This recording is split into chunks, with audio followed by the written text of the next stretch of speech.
Okay, so coming back to what we were looking at as far as managing our people and managing their performance, one of the things we need to start thinking about is with those terminations, we've looked at summary termination for people that did, things that weren't acceptable to our organisation for quite a lot of reasons. What we need to start thinking about though is that poor performance at the end of the day, if it cannot be corrected and we have been unable to move to a position where, it got fixed and got better, for whatever reason it happens to be, we may need to consider termination based on poor performance. And if we are going to do that, well, there's a few things that we need to make sure of, okay, when starting to determine or reach the decision that that's where we're going to go. And the first thing we need to start to consider is, did we give the employee the specific details of our concerns? Okay, so did they know, before we get to the point of having a conversation with them about their termination, were they accurate, were they accurately provided details to understand what was going on? Okay, did they know what was expected? Did they know what their shortfall was? How did we explain that to them? Are we 100% sure that we did everything we could to make sure they were given, the opportunity to understand what's going on? Okay, and it has to be specific. Okay, not general, not subjective, not an opinion, very specific details about what was going wrong. Okay, they need to be absolutely clear on that. The next one is, did we give them an opportunity? Were they given a legitimate, fair opportunity to correct the behaviour, respond to the concerns? That's the key part, that they were given an opportunity to respond first. Okay, were they able to tell us, well, this is why, or this is what happened, or some sort of, fair way? It's not, I tell you do, it's a case of, well, I'm telling you what's wrong, I need to know what actually happened, okay? That's on them to start to tell you the information. Did we then give them access to training? Okay. Did we then take the next step about making sure they had a chance to correct their behaviour through training, counselling, performance management, whatever it happened to be, that we've undertaken some system to assist them as best that we could as well? Okay. Did we give them sufficient warnings? Okay. Were the warnings given in a timely and effective manner, and were they very clearly warnings? We can't say, oh, man, next time you do that, you'll be sacked, or anything that is misleading, okay? It wasn't jovial, it wasn't a joke, they didn't think it was something else, they just didn't think it was just a suggestion. They needed to understand that it was a warning, and that's why I've talked a little bit about formality before and putting things in writing, okay? Not just a verbal conversation or I reckon, put it down in writing, make sure it's clear, they were given a warning, they knew it was a warning, and that they understood that that was it. Okay, so whenever you are giving warnings, always let them know this is a warning, It doesn't have to be, this is a warning. It's a case of, okay, look, I need to let you know that we're trying to fix your performance, and if we can't fix that performance, it could lead to further consequences. Then they understand that this is a difference between a conversation and a warning there. So make sure that they understood that they understood at the beginning, that it may lead to termination or a range of other disciplinary matters. Okay, we need to let people know from the very early beginning about the seriousness of the problem. We're not saying we can't fix it. We tell them we're going to give encouragement, but we let them know it's serious. Okay, and then did we give a final opportunity to respond? Okay, once we got to the end of the process, did we give them a final chance to let us know, their final chance to tell us before we make the decision, okay, well, sorry, you're departing. Now, is there anything you really need to tell us, or is there anything that we haven't covered so far? Is there any new information that we didn't have? Okay, so really what we're trying to do there is give them every possible chance to understand the seriousness of the situation, that they've had every possible support, they've had every possible opportunity to correct the behaviour or correct what was going on, and that they've always had a chance to have a say. Because if you go to court, I guarantee you that's what's going to be asked of you there. Did you give them those chances? And if not, that might find that all of a sudden you get exposed to a whole lot of things that you really don't like as a manager. So, make sure you're doing the right thing by your people. Okay, it shouldn't be because there's a punishment if you don't. It's because you'll be, that's just what you want to do. Okay, so we need to make sure, just with the warnings, there's a few things we need to consider. And the first one is, every warning, if we're talking about warnings, the good characteristics of a warning is that it identifies the problem. Okay? We tell them what the problem is. Okay? This is about performance management. This is about your customer service skills.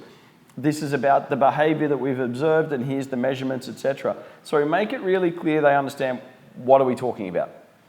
The next one is your expectations.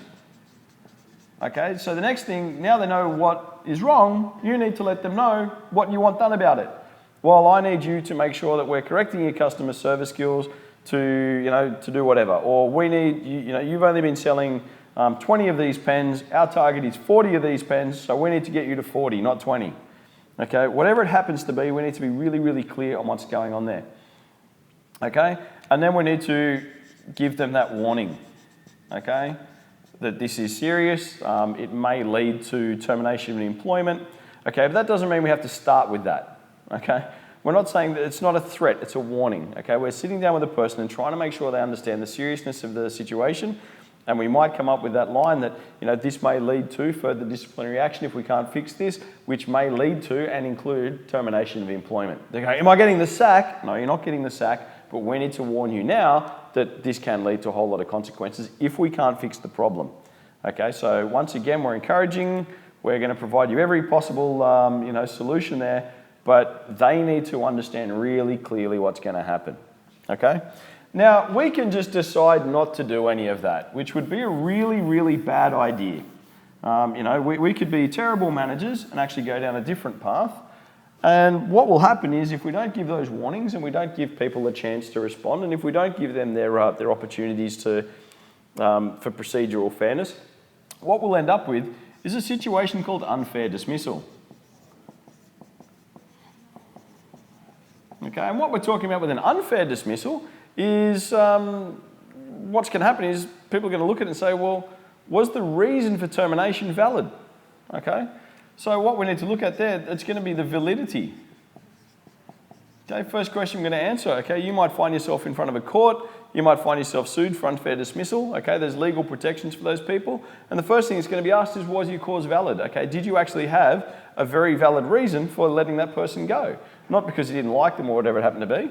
We need to make sure that we've looked at our organisational requirement.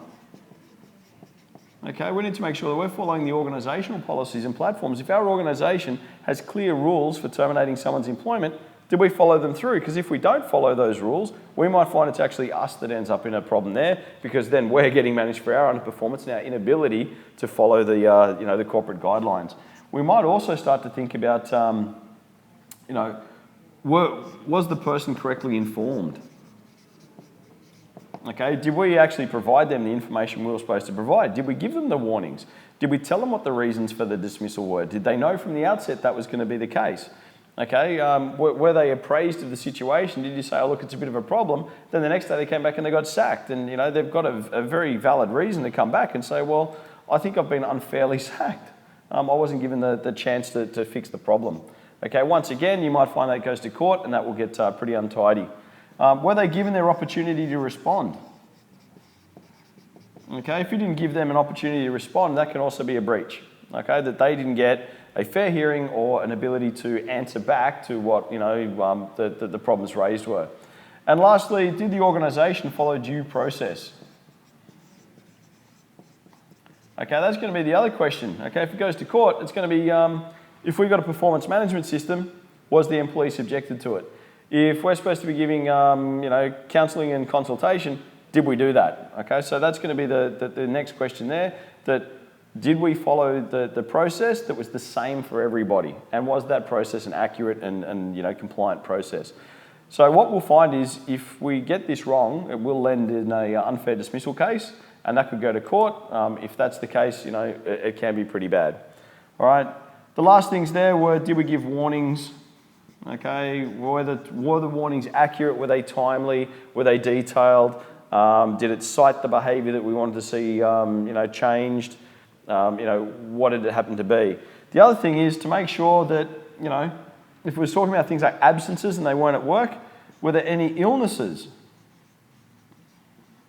Okay, if they took time off work and you've sacked them for calling in sick all the time, and it turns out because they were, they had a disease or they had something wrong with them, you might find very quickly that comes back to you, okay? You're not allowed to just go, well, they were sick and you called in sick that day, so I sacked you, all right? There's a process, you still have to follow it. And the last one is we can't do it because of any associations. All right, if they're a member of a trade union or participation in, some sort of other paid outside of working hours or whatever it happens to be, or even during working hours with the employer's consent, we can't say, well, you've started joining a trade union, we're going to sack you or anything. You'll find that all of that lands you in court very, very quickly, and you'll find that you don't get a very sympathetic hearing at the court either. Okay, you won't find too many friends there. These things don't come up all the time. You will be challenged from time to time, even if you have followed all those steps. But what is going to be on you is to prove that you did. Okay, so you might be a really nice person, but you must follow the steps. And if you don't follow those steps, make sure you got a process, make sure you had a valid reason, you followed the organisational requirements, you've informed the person of what was going on, you've given them an opportunity to respond, there was due process in the system that everyone got treated fairly and equally, you got the warnings in a timely fashion, they were written, they were compliant, you haven't done anything because of an illness, you haven't sacked them because of association for a place. If you cover all those bases, you should be okay. There's no comeback on you. But if you miss one, you will find that the onus is on you. All right. Same with these associations. If they're looking to become a union official, or they're getting an election done, or if they complained about your organisation, if they lodge a complaint about the organisation because something happened, you sack them as a response, you'll find that that's not acceptable either. Okay, so make sure that when you're doing it, it's based on their work or their lack of performance, not based on whether you feel they're complaining at you or they've said something wrong or you don't like the way they look that day. Okay, and that comes down to all your obvious discrimination stuff: race, colour, sex, gender, sexual preferences, whatever it happens to be, religion. Okay, none of those things come into this. Okay, you can't sack people on those bases at all. Okay, that's discrimination. So we need to make sure that we cut that out. Everyone gets a fair process at work. Okay, we only do fair, not unfair. Okay, so the other thing that we can't discriminate against is if they don't want to change their working conditions, they're happy as they are. You can't just sack people to get around what might be redundancy and redeployment. Okay, or you can't just sack people for refusing to negotiate with you. That's not how those things work, and once again will lead you to unfair dismissal. The other thing is pregnant people. Okay, it's a bad look if they're taking maternity or parental leave and you dismiss that, them as employees. That's going to come back to you really fast. Okay, so I don't want to suggest that you're a bad manager or put anything on anyone, but please make sure that if you're going down the path of dismissal, that you're targeting valid things in the workplace that are a concern. All those other things, they need to be treated with a lot of care and respect, and to make sure that you're not basing a termination of employment around things like that. Okay, it's just unfair dismissal. It's untidy. It'll go to court. It won't be good. What will happen is that when it goes in front of the body where you're going to get that heard, is that what can be the outcome is they might finally get their job back. Okay, if you haven't done these things and you've sacked a person, you might be given a court order to be told that you need to re-employ that person. Okay, so that might lead to a whole lot of things there, so reinstatement. And compensation usually runs up to about 6 months' pay. Okay, so if you've unfairly terminated someone, you might find that they could be getting back 6 months back pay. Okay, or anything out there that there can be a court order there. Once again, it can be a very expensive process, and also you go through the unfortunate process of having your name of your company listed out there, going to court with an employee, and that's going to really harm your prospects of being considered fair with other employees within your organisation. So it is a serious matter. I can't ram it home hard enough.